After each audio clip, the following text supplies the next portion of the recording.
Finch, and this is the second Finch lecture on prosody at Westchester University.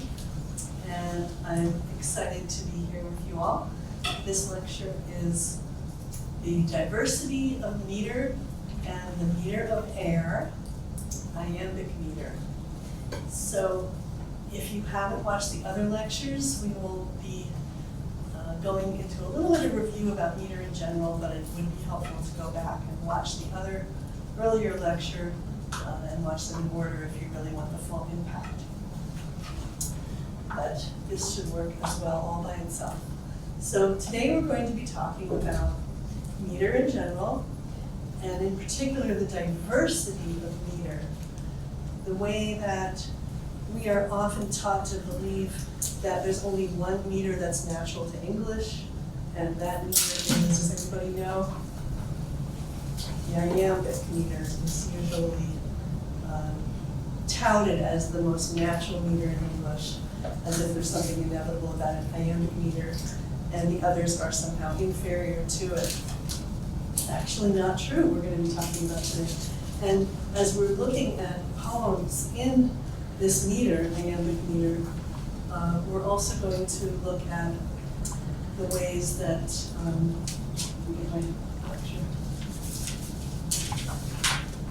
the ways that other meters can also come into play. And one of the most amazing things about meter, when you start to realize the different kinds of patterns you can bring into English poetry and meter, is the way they talk to each other and the way they carry significance. It's quite amazing. So, okay, if you haven't heard much about meter before, then we're going to start right in by reading one of the poems on this sheet aloud. If you have your sheet here, the diversity of meter and iambic meter. We're going to start right in with one of these poems. And meter is really made to be read aloud. It's made for the body. It's not about the mind. So metrical poems are really great to memorize, to recite, not necessarily to look at on the page. When you look at it on the page, it's like a musical score. So it can also translate directly into the body. So let's read this one aloud. Let's read the first stanza aloud, just the first 4 lines together. So 1, 2, 3. Your forest grows as green as love. Your ferns are dappled near the ground, and moss they dappled curls above, so that your glacier dappled down. Okay, so the process of scansion has 3 steps, and what we're going to do is scan this so we can hear the iambic meter to it. So the first step of scansion, and some of you who are in today's class can tell me. Use the black ink. Oh, thank you. Okay, so scansion has 3 steps. And if you look on your sheet, you can see the definition of scansion. Scansion is our way of listening, paying close attention to the meter of a poem so that we can understand what's happening in that poem. And it begins to shed light back on meaning in an incredibly magical way. So the first step of scansion is to mark what we call the wands, which is this mark here. And we put that on the accented syllables. So we have the line, your forest goes as green as love.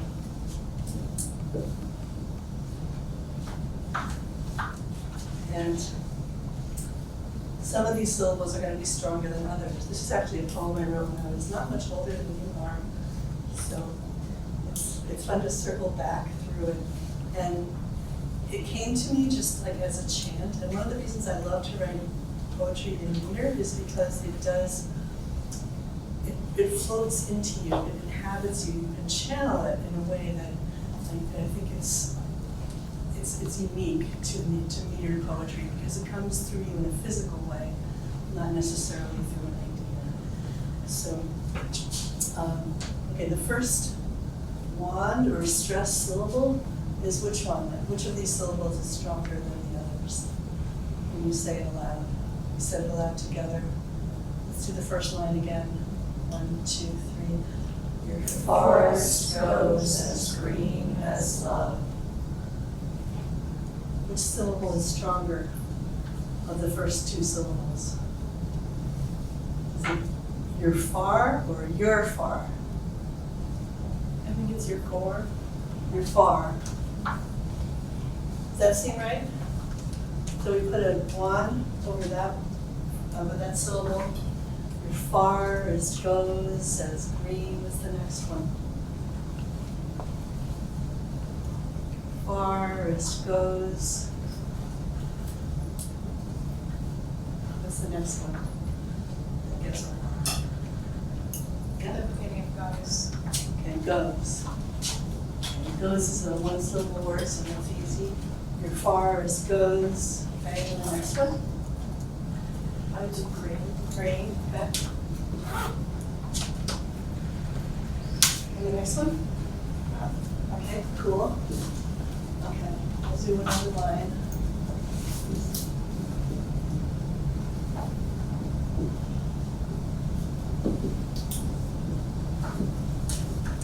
Your ferns are dappled near the ground. What about this next line? Is it ferns? Yep. Dap. Near. Near. And last one, ground. Okay. So no question about that. If you did have a question, if you weren't sure if it was your ferns or your ferns, you can try a technique that I call, which is you try it both ways and see which sounds better. So you could go your ferns or your ferns.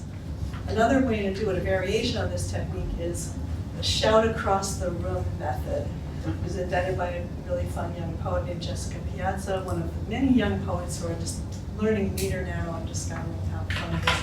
And Jessica calls it the shout across the room method, so check it out. Like if you're saying, okay, your ferns or your ferns, which is going to get your point across better. Obviously, you want to stress ferns. So it's a very handy, but it's like a variation on reverse exaggeration, but it's a nice way to think about it. Okay, so the first step was for the wands.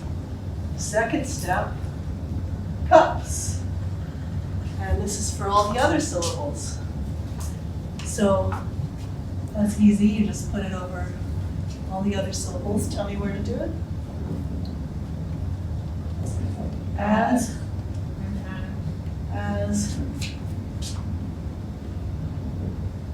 your, okay. Maybe some people might want to get back to that one. This one, it's a cup, right? This one. Does that look right? Okay. Now maybe some people were a little unsure about your ferns, you know, it's not as small as that one, is it? Or that one? Your ferns are dappled near the ground. Your ferns are, you know, the your gets a little bit more, doesn't it?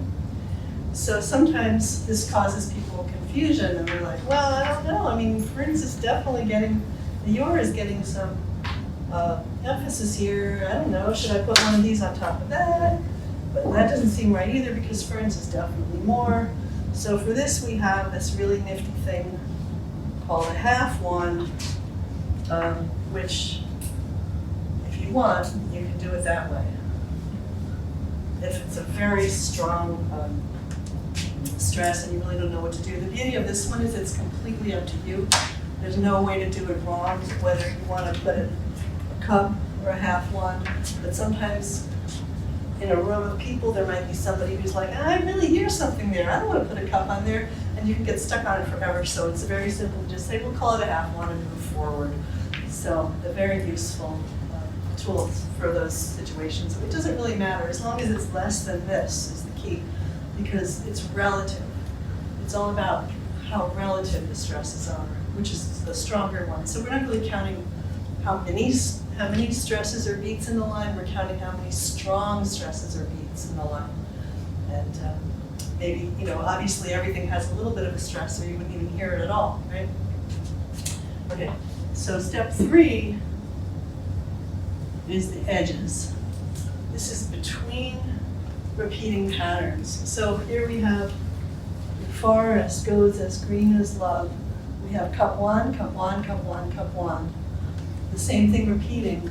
So the edges delineate each of these repeating units. And the repeating units are called feet. So I love that because it's dancing. Like these rhythms originally were connected with dancing. When you go back, way back, this was sacred music, and it was sacred poetry with its own music that was connected to often dance steps. So these are actually called feet each time it repeats. So you might even have a dance that goes with it. In ancient Greece, in the ceremonies, they would be like, your forest goes as green as love. They would literally dance these meters. So the edges go in between. So where would the first edge go here?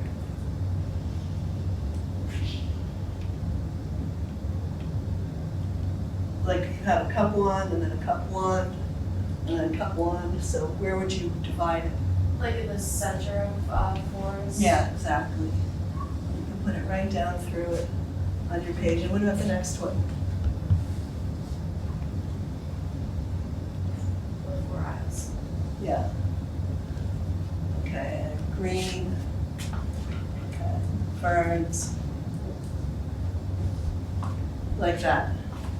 So it's important to do it in this order, because this is the, in this order, instead of imposing, sometimes people teach this stuff like you're imposing a rhythm on it, but in this way you're actually discovering the rhythm that's in it by always starting with the wands, then the cups, and then you look for a repeating pattern, and then you do the edges.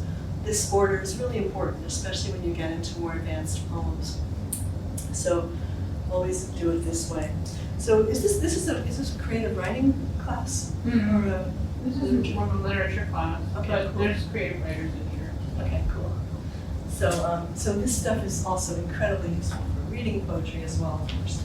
So we're going to move on now to a very old poem, "O Western Wind." This is one of the earliest poems that's come down to us from the 16th century. It's very simple. O western wind, when wilt thou blow, that the small rain down can rain? Christ that my love were in my arms, and I in my bed again. So this meter here is called iambic, where you have this pattern of cup 1, cup 1. And this poem here seems like it might be in the same rhythm. And how can you tell what rhythm a poem is in? You scan it, you do exactly what we just did. So we're going to do that on the page right here. If you just mark where you hear the wands in the 4 little lines here.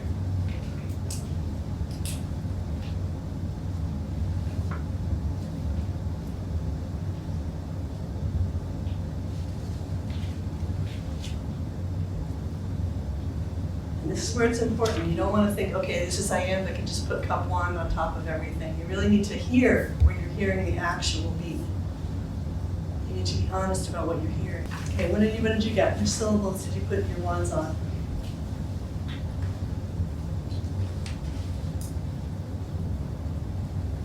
Yes? The beginning of last time. West, okay. West. Wind. Wilt and blow, right? Okay. So if you follow step 2 and step 3, you put in cups, and then you look for repeating patterns. You can discern which meter it is, and which one is it. Which of these? Anapest, iamb, trunky, dactyl, or amphibret. These are the 5 basic meters. These are the ones that I use. These are the ones I have tattooed on my arm. They each have their own color. I'm wearing yellow today, which is the color of iambic. And this is like my entire world now is around these 5 rhythms and the powers of each of them, because they have their own really unique and amazing energy frequencies that come with them. So today we are talking about this one, which is the energy of the mind. And it's really helpful for if you're writing or thinking even. You notice people sometimes talk in iambic when they're thinking very carefully. And they don't even know they're doing it, but you can listen to how people talk. We use these rhythms when we talk. Like I just said, we use these rhythms when we talk.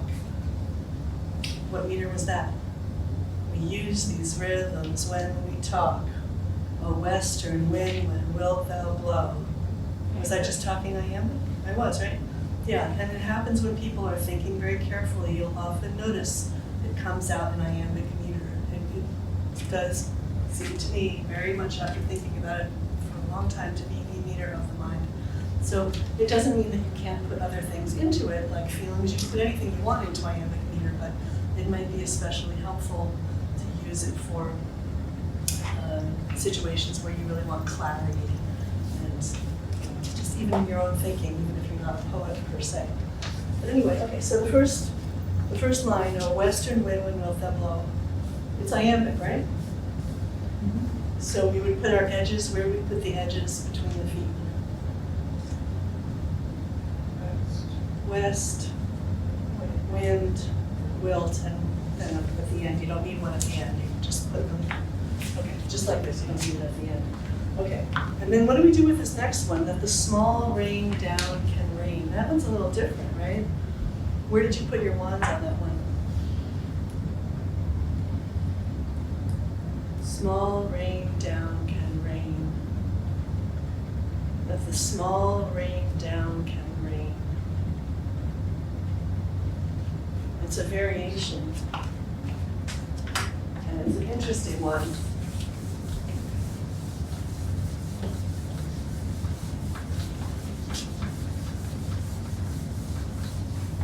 This does not mean the poem is not an iambic, it just means this line is a little bit different.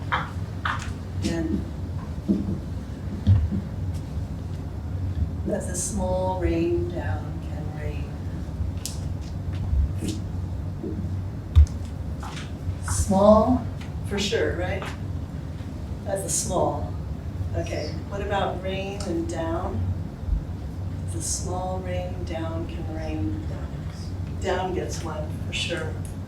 Yeah, rain, maybe not so much, because remember, stress is relative, so it depends on what's next to it. That the small rain down can rain. This verb sort of overwhelms the word rain, and so maybe rain doesn't get a full stress. Maybe it gets one of these half stresses. What about the last rain? For sure, right? Okay, so if you come across something a little confusing like this, you don't have to immediately impose a pattern on it. Just notice what's there. And what we're noticing, okay, maybe this is a half. Okay, then we were looking for iambs because we had it in the other line. So we can see this is an iamb. This is definitely, this one is a variation. So one of the beauties of meter is you can vary it quite a bit and still keep the basic pattern. So when you have a rising rhythm, these are both called rising because you see how they rise to the beat. They start off soft and then they get louder. So these are rising rhythms. They fit together easily and you can just substitute them for each other without confusing anybody. So poets often do that. These are both called falling. Same reason. And this I call rocking. Kind of goes back and forth. So this anapest fits very well into the iambic because they're both rising. That the small rain down can rain is not a problem. So I think what I would do here is just put a little rest mark and pretend that each of these is actually its own foot, because that way you get 4. And when we hear it, we're hearing a regularity. So there's like a little dance that you do. You know, you don't want to impose it, but you also want to acknowledge the fact that we have expectations and patterns. And a lot of rhythm is about expectations and patterns. So, O western wind, when wilt thou blow, that the small rain down can rain. Okay, that would be making it 4. But then look at the next stanza. Christ that my love were in my arms, and I in my bed again. Here we have something a little different. Christ, love in arms. Are those the ones you got for that one? Christ, my love, were in my arms. The in, you have to push it a little, but that's kind of beautiful, isn't it? Because you want your love in your arms. So it actually forces you to stress the in more than you naturally would, which brings a lot of emotion into it. Christ and my love were in my arms. So a good way to double check meter is, does it add to the meaning and the power of the poem? And if you put a wand on the in, it really does add to the emotional power because of that word being so full of desire. So that's a really good way to double check. So Christ that my love were in my arms. If you do that, you end up with, I'll do it just to save time. Christ that my love were in my arms, right? And we're missing that one.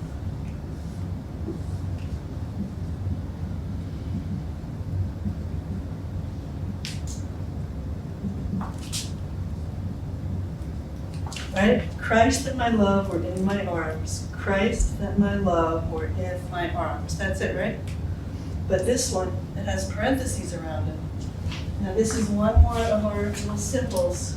Well, you'll see it at the bottom of your definition sheet. It's called a ghost cup. I named that a ghost cup because it's what happens when you can leave stuff out at the beginning or the end of a metrical line. And in the middle it's trickier to do, not that common. But you can still hear it, right? A western wind when wilt thou blow, Christ that my love were in my arms. You can still hear it's the same rhythm, it's just leaving off a little grace note at the beginning. So this, you mark that with a parentheses to show that that's a missing thing. And you can also use the same thing to show an extra thing. I'll put it over here so it's more clear. This is the wand and this is the ghost cup. Well, that's a very handy little device. It's actually very few of these variations that come into play. One of them is like an extra syllable here and there. Another one is the ghost cup at the beginning or the end. So, but then, and I in my bed again. Okay, let's look at this line. And I in my bed again. Where do we have wands on there? I, okay, definitely I. And next one.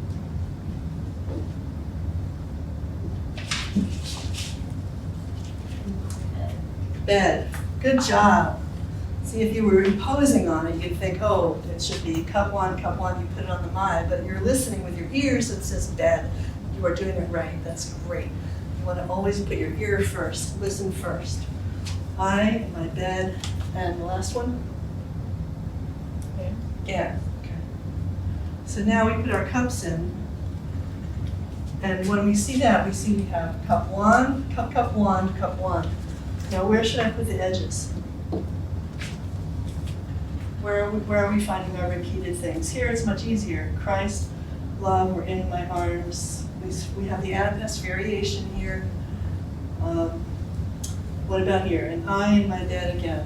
Where do we put the edges?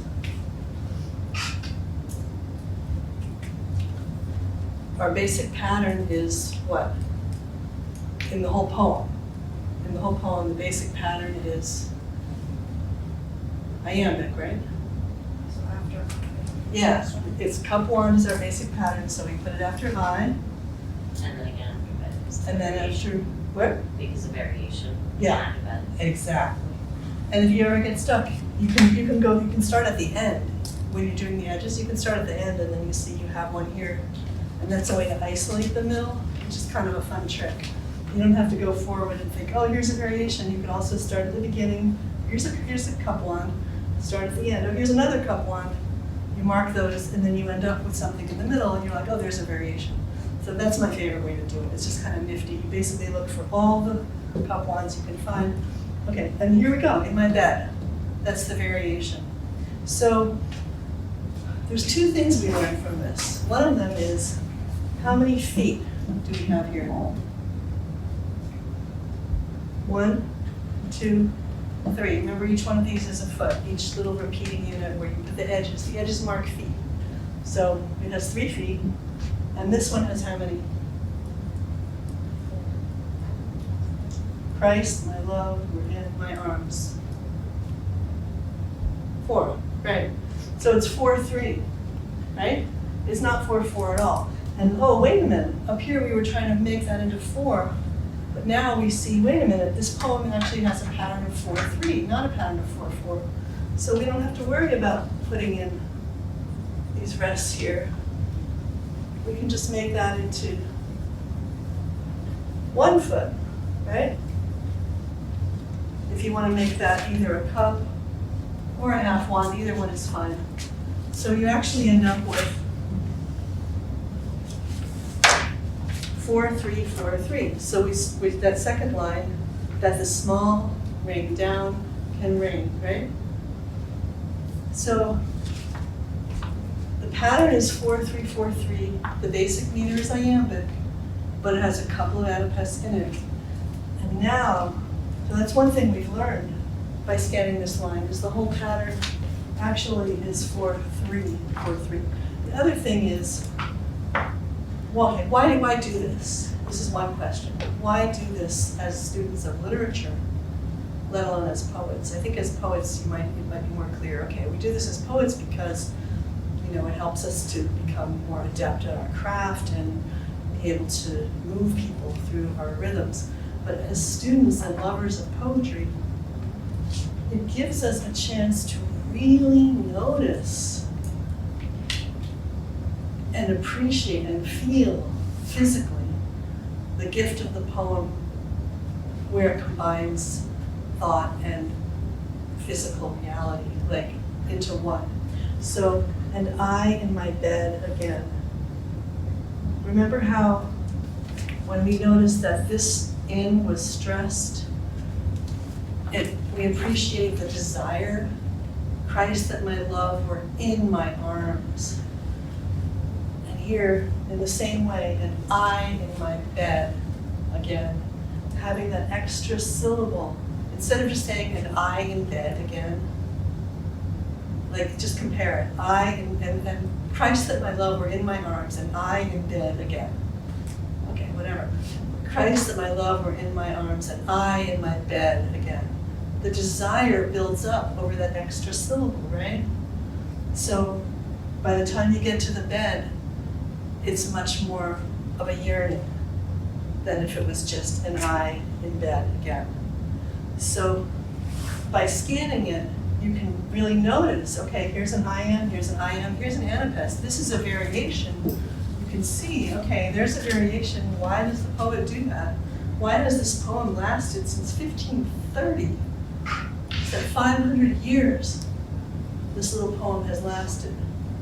And I would argue very strongly that if we had an I in bed again, this poem would not have lasted 10 years.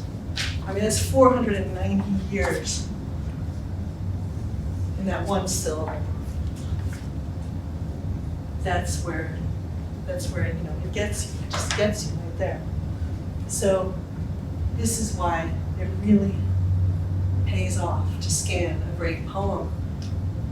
It's like giving it the attention and the honor that it deserves. And also giving yourself the attention and the honor that you deserve as a reader and lover of poetry. Like where you really get to sit down with your actual physical response and isolate what is happening with the rhythm. Of course, there are other factors.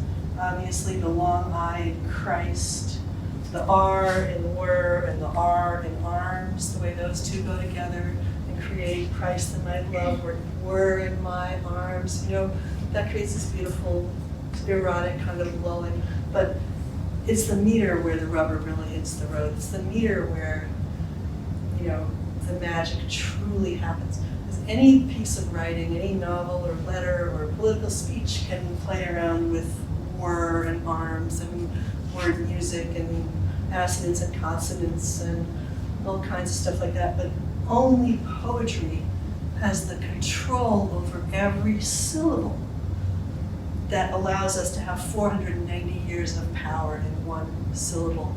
And that only happens because of meter, because of the expectation of one pattern that it's called the metrical contract.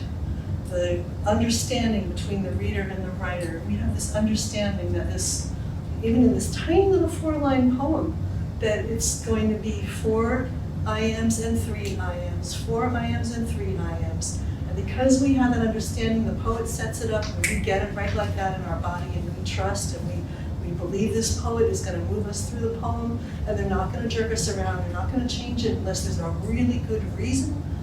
And then when that good reason happens right here, with that little anapest, or with this in being promoted, that's called a promoted stress, when a syllable you didn't expect to be promoted gets promoted, like I in my bed. When that happens, we get the payoff, we were glad we trusted that poet because they don't let us down. I mean, it's an incredibly vulnerable and trusting relationship that we have when we open ourselves to a poem because of meter, because the meter is part of our body, it's part of our breath, it's part of our heartbeat, and the relation between our heartbeat and our breath. If you put your hand on your pulse and just feel, put your fingers right here on your pulse and listen to your pulse. Breathe in and out slowly.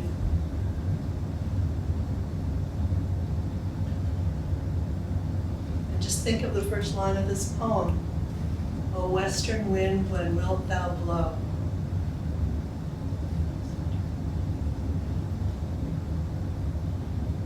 Western wind, when wilt thou blow? That's just long enough to say a little breath. And as you say it, you may feel your pulse beating with each of these beats, right? Pretty much. The western wind, when wilt thou blow? So the poet who wrote this in 1530 had the same breath and the same heartbeat that we do, and was speaking through their breath and their heartbeat. This is an anonymous poem. We don't know the gender, and we know that this was a human being who had a body like ours. And the intimacy of inhabiting the poet's body through the meter of their words, it's this remarkable thing, like that they could actually make us stress the in, right? Without meter, if you had a poem just, without meter, how could you ever make somebody emphasize the word in? You couldn't really do it. You'd have to put italics in it or something. They'd have to be looking at it on the page. But because of the meter, we have Christ that my love works in my arms. The meter can actually make us stress that syllable. And it can make us feel the power of that syllable. So there is nothing like it.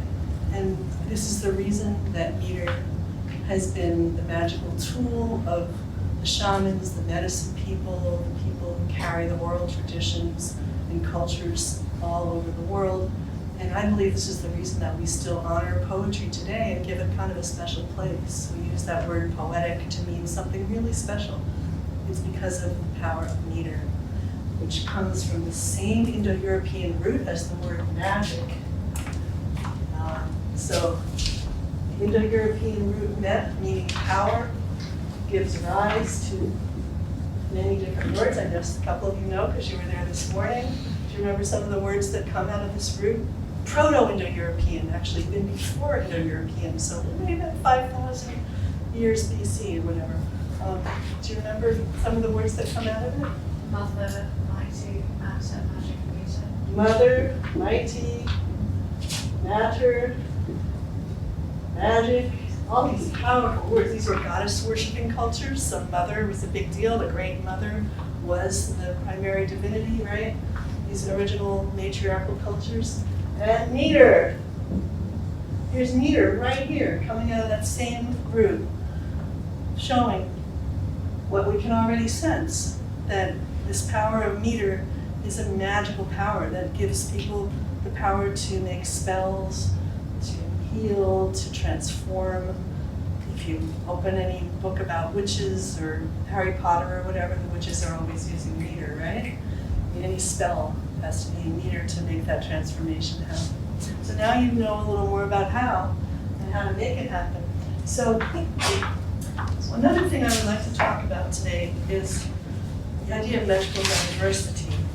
I have several examples of iambic poems on this handout. This Gwendolyn Brooks sonnet is just to die for, an amazing poem. And just to give you a sense of, well, let's just scan a couple of her lines. What shall I give my children who are poor, who are adjudged the least wise of the land, who are my sweetest lepers, who demand no velvet and no velvety velour, but who have begged me for a brisk contour, crying that they are quasi-contraband, because unfinished, graven by a hand less than angelic, admirable, or sure.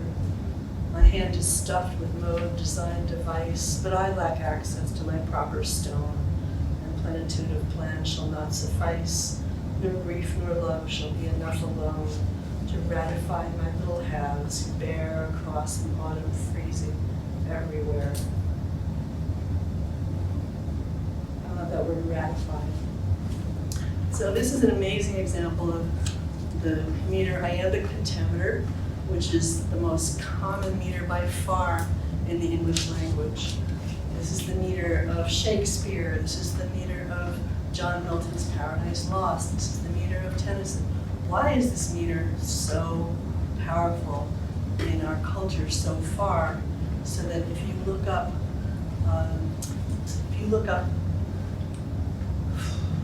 poems in meter, I mean, 95% of them are going to be in iambic pentameter. Sometimes iambic tetrameter, which is 4 iambs in a line. The one we've been looking at, Western Wind, is 4-3-4-3, so we call that iambic tetrameter, and then trimeter. The tetrameter being 4, of course. Trimeter 3. Pentameter 5. So all of these meters can come in any of these lengths. So you can have anapestic trimeter, trochaic tetrameter, whatever. In my other lectures I'll be talking about the other meters, but today we're focusing on iambic. So this is iambic pentameter, this powerful, powerful meter that has really become so common. So let's just pick one of her lines. Which is your favorite line of this poem? One of the great things about meter is you can just say, I love that line. Yeah, which one? Nor grief nor love shall be enough alone. Nor grief nor love shall be enough alone. Okay, let's scan that one. So, first step, put your wands. Second step, your cups. Third step, your edges.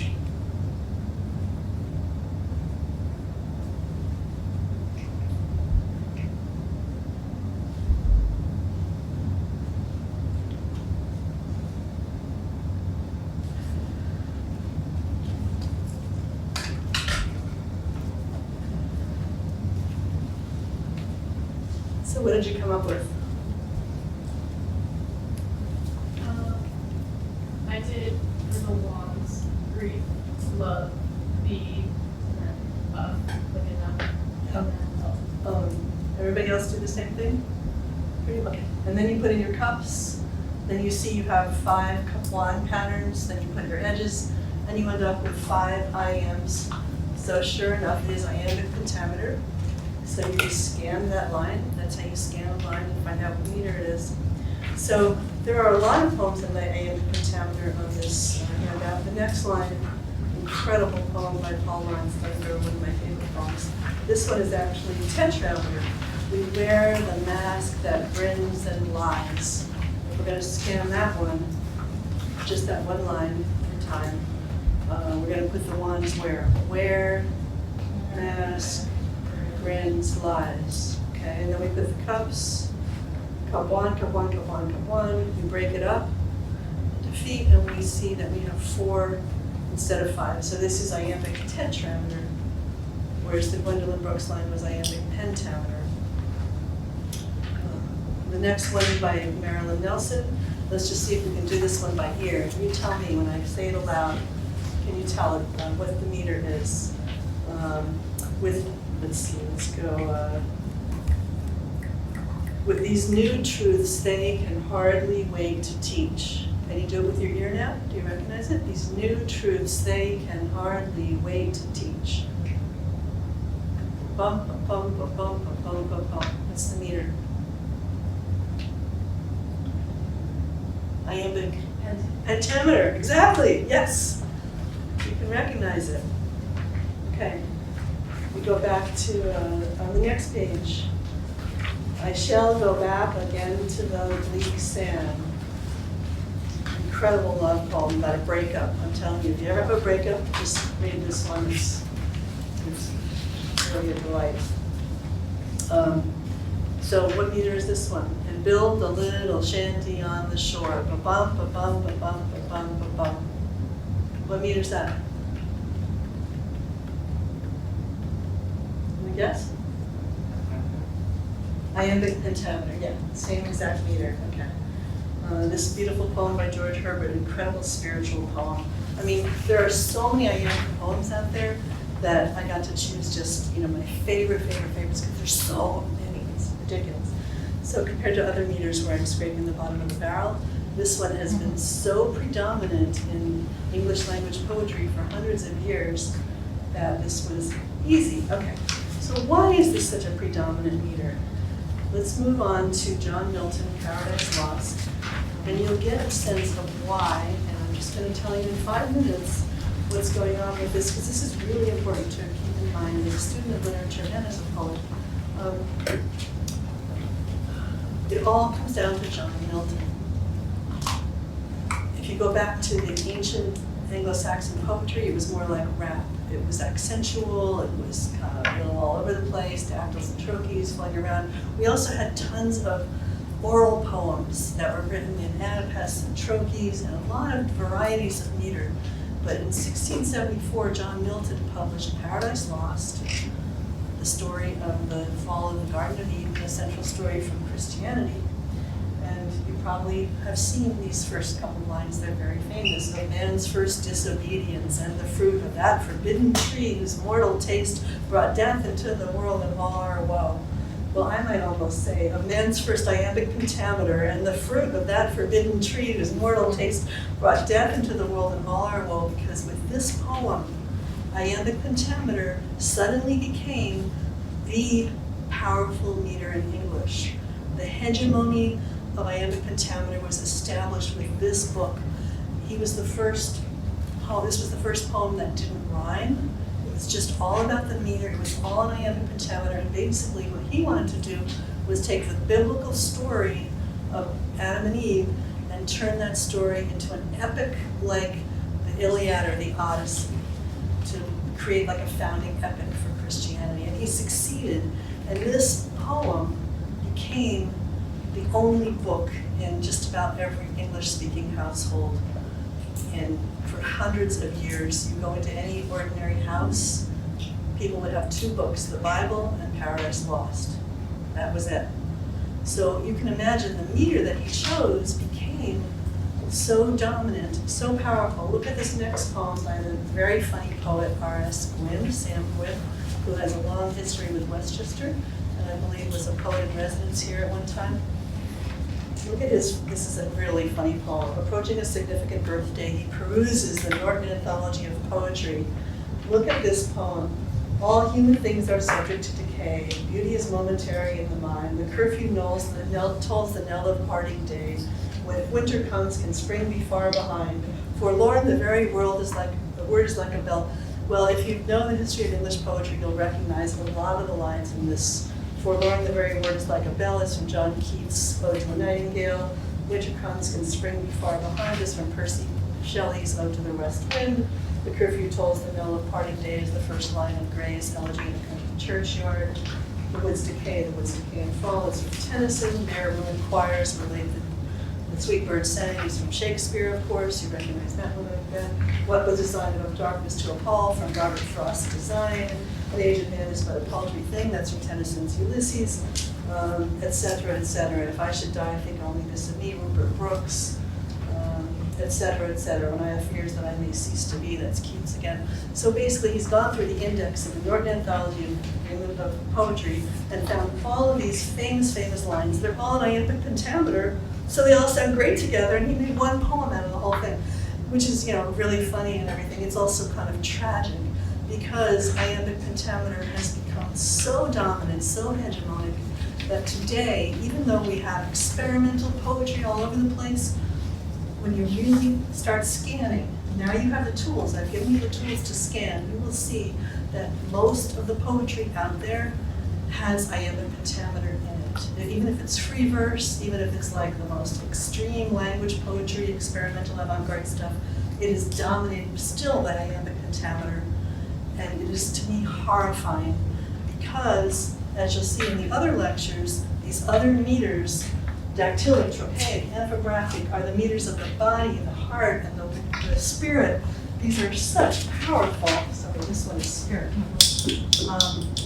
These are such powerful meters, and iambic should only be one of the 5, like my tattoo here. It should just be one, not yellow's iambic. It's a beautiful meter, but it doesn't have to dominate everything. So I really advise you, as you're moving forward, to learn how to scan, and which you already have, and to just notice, be observant of the meters, and remember, iambic doesn't have any right to be the dominant meter of the English language. And by allowing iambic to be the dominant meter of English, we are allowing the mind, this particular meter of the mind, to take over, so that basically the only alternatives that contemporary poets think that they have generally are either iambic meter or nothing. The mind or no pattern at all. This is not right. We are depriving ourselves, poets are depriving us of the power of the heart, this beautiful rhythm, bum, bum, bum, bum, bum, bum, bum, the dactyls, power of the body, the beautiful trochaic rhythm, bum, bum, bum, bum, bum, bum, the power of the will, the beautiful anapestic rhythm, bum, bum, bum, bum, bum, bum, and the power of the spirit, the beautiful amphographic rhythm, bum, bum, bum, bum, bum, bum, bum, bum, bum, and just replacing it all with the mind. This is completely crazy-making and wrong and dangerous, and I encourage you, now that I've given you this information, to use it. I've done other writing on this topic. I have a book called The Ghost of Meter that goes into, from a literary analytical point of view, the whole power of meters and how they talk to each other in poetry. But just please remember, there is diversity in meter, and I have come up with this term, metrical diversity, so that we can appreciate the power of iambic meter, but not let it totally dominate poetry in English. Thank you. Thank you, Mr. Finch.